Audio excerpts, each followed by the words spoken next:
భీమిలి నియోజకవర్గం మధురవాడలో ఎన్నికల కార్యాలయాన్ని వైసీపీ ప్రారంభించింది. ఈ కార్యాలయాన్ని రాజ్యసభ సభ్యుడు YCP Uttarandhra regional coordinator YV Subba Reddy ప్రారంభించారు. వలస నేతల్ని నమ్మొద్దని, నిత్యం ప్రజల్లో ఉండే అవంతిని గెలిపించుకోవాలని రాజ్యసభ సభ్యుడు YCP Uttarandhra regional coordinator YV Subba Reddy అన్నారు.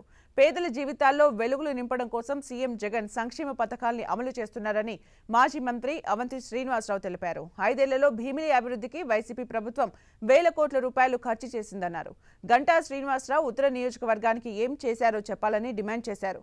5 సార్లు కూడా నియోజకవర్గాన్ని చూడని నాయకులను ప్రజలు ఏ విధంగా నమ్ముతారని ప్రశ్నించారు.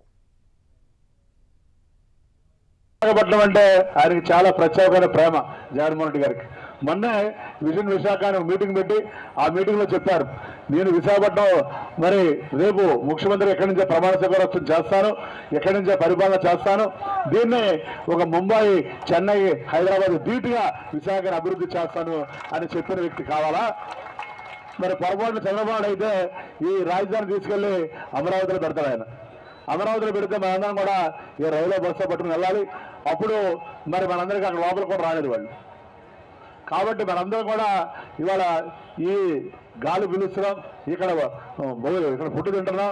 మనందరికీ కూడా ఈ ప్రాంతం పట్ల అభిమానం ఉండాలి. తప్పనిసరిగా మరి ఈ ప్రాంత అభివృద్ధిని కోరే వాళ్ళందరూ రాజకీయాలకి, పార్టీలకు అతీతంగా జగన్మోహన్ రెడ్డి గారి నాయకత్వాన్ని బలపరచాల్సినటువంటి అవసరం ఉందని మీ అందరూ కూడా తెలియజేసుకుంటూ, మరి అలాగే ఎమ్మెల్యేగా ఈ 5 సంవత్సరాల కాలంలో ఏం చేశారో మీరు చూశారు. మరి నా మీద పోటీ చేసే అభ్యర్థులు కూడా మీరు చూశారు. గతంలో ఎవరికి అందుబాటులో లేకుండా ఎలక్షన్లో అప్పుడే రావటం, ఎలక్షన్లు అవ్వగానే మర్చిపోవటం. ఆ గంటా శ్రీనివాసరావు ఇంటికి ఉత్తర నియోజకవర్గం 10 నిమిషాలు కూడా ఉండదు. కానీ ఎప్పుడూ కూడా ఈ 5 సంవత్సరాల కాలంలో 10 సార్లు కూడా నియోజకవర్గానికి వెళ్ళలేదు, పట్టించుకోలేదు. ఏమి ప్రజలు అసలు ఉన్నారో పోయారో కూడా చూడలేదు.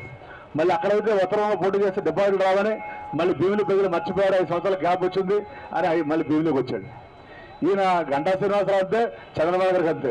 వాళ్ళకి ఎలక్షన్లప్పుడు అంటే రాజకీయం అంటే ఒక వ్యాపారం. వాళ్ళకి రావటం, 4 మాయమాటలు చెప్పడం ఎలక్షన్లప్పుడు, అలాగే కానీ హామీలను ఇవ్వటం.